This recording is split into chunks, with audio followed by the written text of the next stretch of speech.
I am making a cubic deck profile. I haven't played this deck in quite some time, and I am missing a few cards like Foolish Burial Goods. But even without that, the deck is still really fun to play.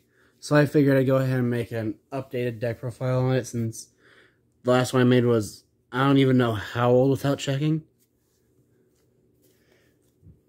But starting off with the monsters, I play one of the most important monsters, being 3 copies of V-Jom the Cubic Seed. V-Jom has the effect of, if it battles an opponent's monster, it can't be destroyed in battle. If it battles an opponent's monster, at the end of the damage step, you can activate its effect to place it in the spell and trap zone to give the opposing monster a cubic counter. And cubic counters make it so that the monsters with them can't attack and their effects are negated. And then, during your standby phase, if V-Jom is in the spell and trap zone by its own effect, you can special summon it. Then I play 2 copies of Garagile the Cubic King, and 1 copy of Vulcan Dragon the Cubic King. Garagile has the effect of cannot be normal summoned or set, and it must first be special summoned from your hand by triggering 1 cubic monster. And then if you do, it gains 800 attack points and you inflict 800 points of damage to your opponent.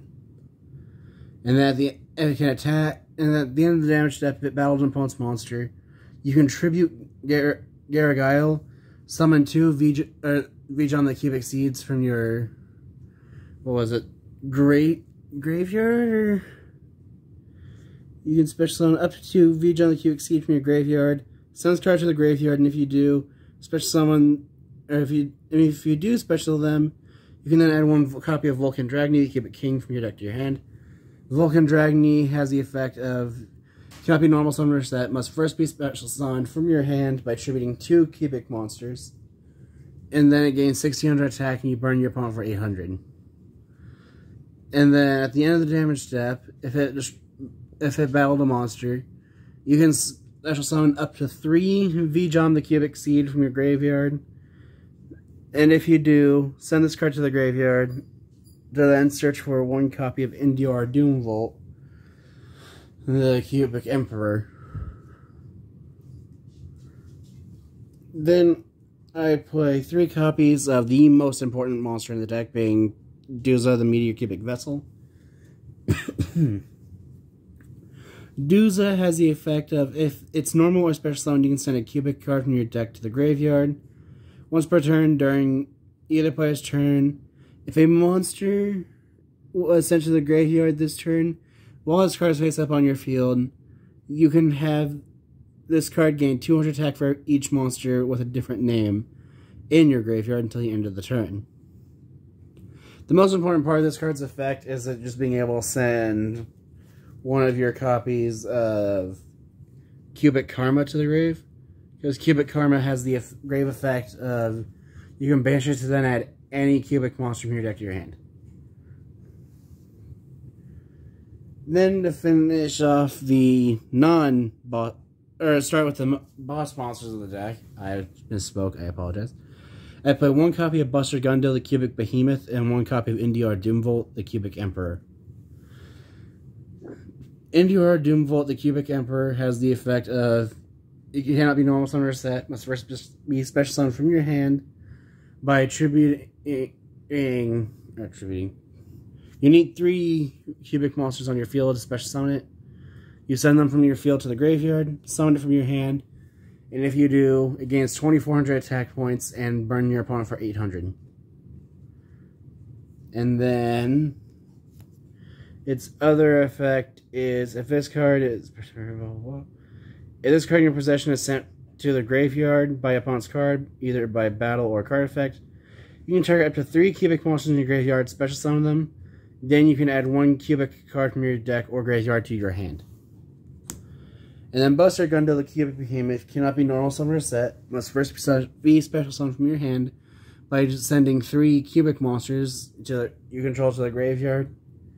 It gains 3000 attack points on being summoned from your hand by its own effect, and can make a 2nd and 3rd attack during each battle phase. And then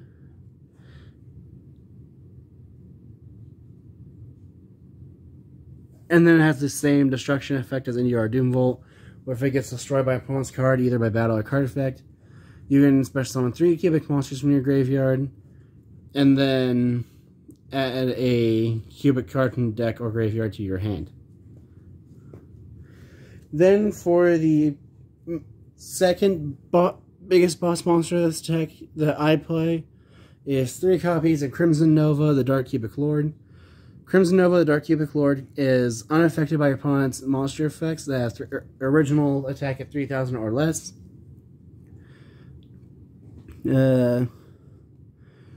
It cannot be normal summoned or set. Must be special summoned from. So must be special summoned or must first be special summoned. Okay, must be special summoned from your hand by revealing 3 cubic cards with different names from your hand.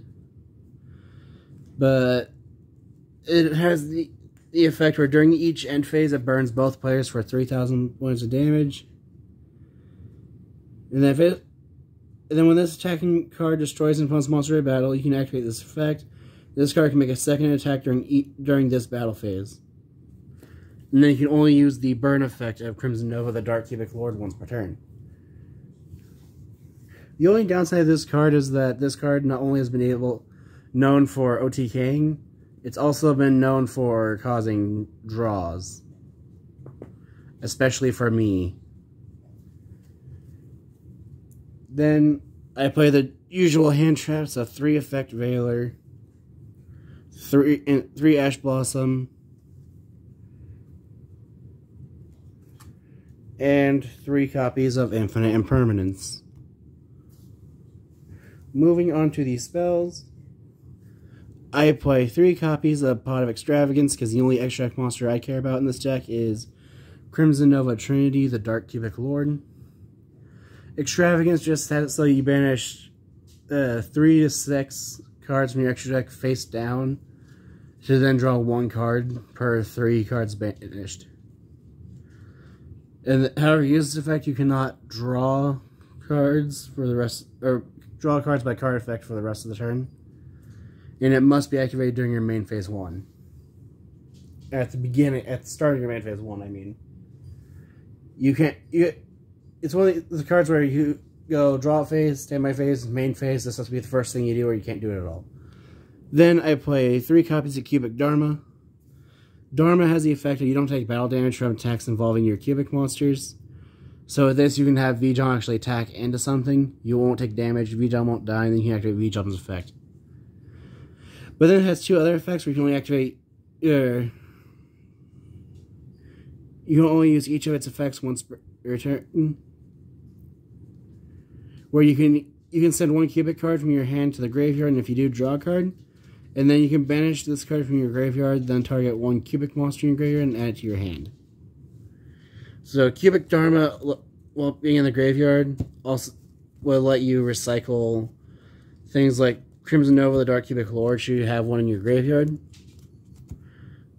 Where it'll also let you discard things like your 3 copies of Cubic Karma to then draw a card and then search for a cubic monster with Karma's great effect. But Cubic Karma has the effect of when it's activated, you can target 1 cubic monster you control, except for V-John the Cubic Seed, and send any number of V-John the Cubic Seed from your hand and or deck to the graveyard, and then that cubic monster you control, or then that targeted monster then gains 800 attack per cubic V-John the Cubic Seed sent. So what I typically end up doing with this is I'll summon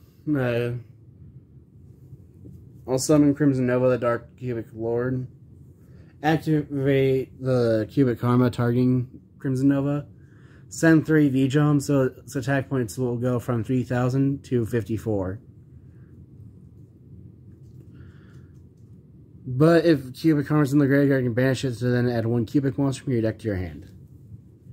Then, my favorite spell in this deck is 3 copies of Cubic Wave. Cubic Wave has the effect that you can target 1 cubic monster you control, 1 face-up monster your opponent controls. The attack of the monster you control is doubled, whereas the attack of the opponent's monster is halved. And then you can banish Cubic Wave with any number of cubic monsters, To then target an equal number of monsters your opponent controls and give them cubic counters. Then, oh yeah, and I believe you can only activate cubic wave once per turn. And my favorite part about this card is the fact that cubic wave is not a once per turn effect. So if you have 3 of these, while you have my favorite monster in this deck being Trinity, you can just double the monster's attack 3 times, and then have an opponent's monster's attack 3 times. Anyway, then for the traps, I play 1 copy of Cubic Ascension and 1 copy of Cubic Calamity. Cubic Ascension, I haven't actually played these cards, but their effects are when an opponent's monster declares an attack, special on a V on the Cubic Seed from your deck. If you do, change the attack target to it and perform damage calculation. If your opponent's life points are at least 2,000 higher than yours, you can banish this card from your graveyard. Special on 1 V on the Cubic Seed from your deck or graveyard. Then, if only your opponent controlled a monster when this card was activated, you can special summon up to 2 more V on the Cubic Seed.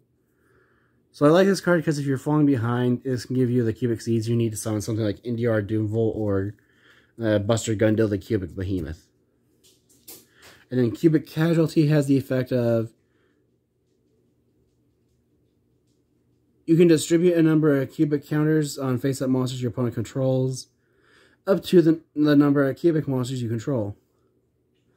The monsters with cubic counters can attack, plus negate their effects.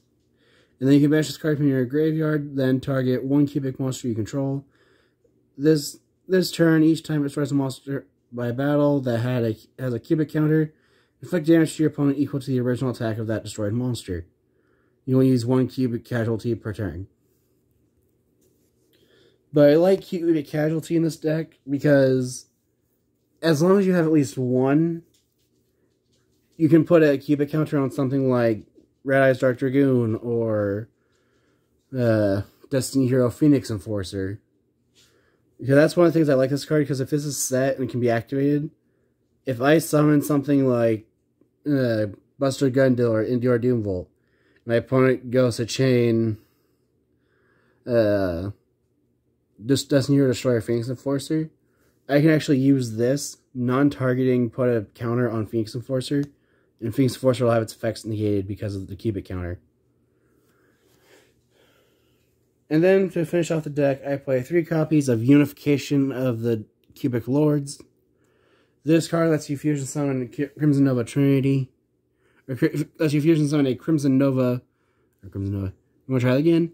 Fusion summon 1 cubic fusion monster from your extra deck, using monsters from your hand or field as fusion materials. And then, if a face-up cubic monster is destroyed by battle or leaves the field because of an early in the field, you can banish this card from your graveyard, special summon 1 level 4 or lower cubic monster from your hand or deck, ignoring your summoning conditions. And if you do, it cannot be destroyed by battle or card effects this turn.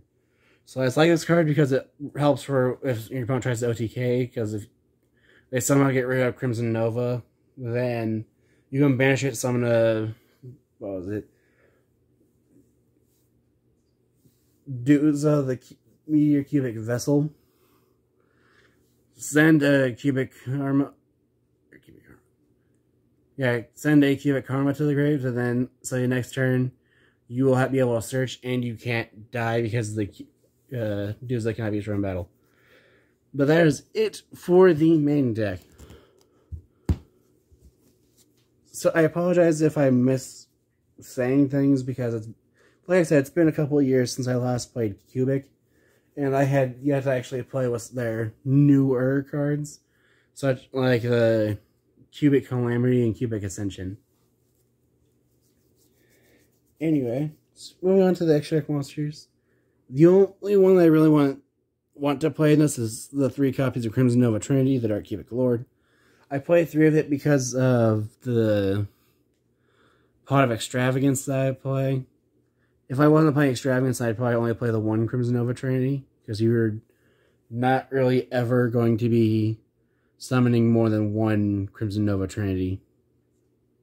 Ever. The Crimson Nova Trinity has the effect of it cannot be targeted or destroyed by card effect.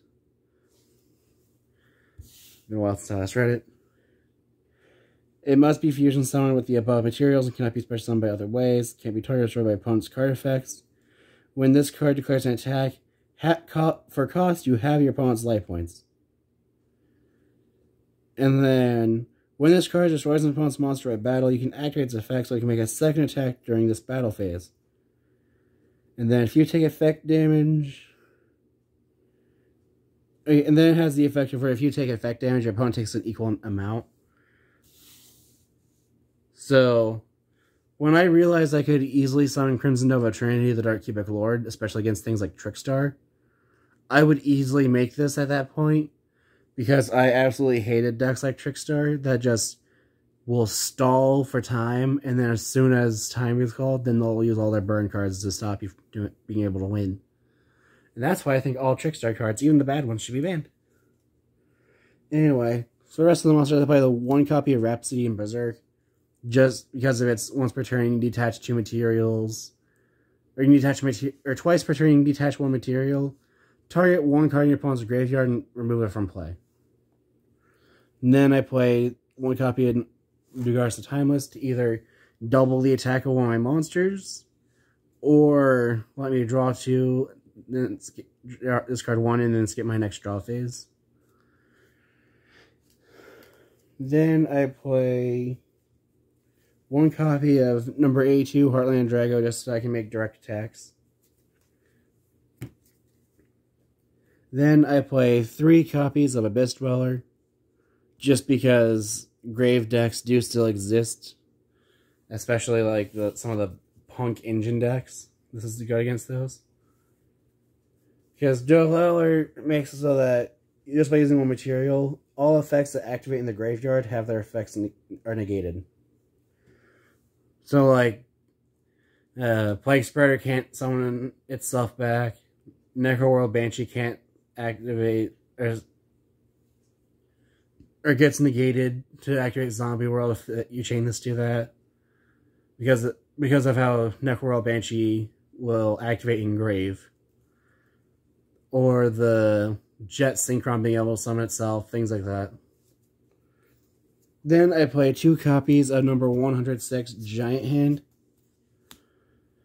Giant Hand can just, when your opponent activates a monster effect, can detach 2 materials as a quick effect, negate that monster's effects as long as Giant Hand remains on the field. Then I play 1 copy of number 50, Black Ship of Corn. 1 number 41, Baguska, the Terribly Tired Tapir to buy time. And 1 copy of number 103, Ragna Zero. Ragna Zero has the effect of if a monster has different attack points than its original attack, then you can use a material as a quick effect to destroy that monster, and if you do, draw a card. Black Ship of Corn, once per turn, can detach a material to then destroy 1 opponent's monster that's attack points are equal to or lower than its own, and then burn for 1,000. But then it can't attack for that turn. And then Baguska has the effect, I don't remember what its attack position effect is, but it's always on for its defense position effect. Evolves in defense position, it changes all other monsters to defense position, and then negates the activated effects of monster switch to defense position. And then during your standby phase, you have to detach a material, otherwise it will self-destruct. And then to finish off the deck is a number card that I thought worked perfectly in this deck, which is number 85, Crazy Box. And by said worked perfectly, I mean like it looks like it could be in the archetype. But Crazy Box has first allows the effect of it cannot declare an attack. Once per turn, you can detach material from this card, roll a 6-sided die, and apply the result. I started to say quick effect, but it's not.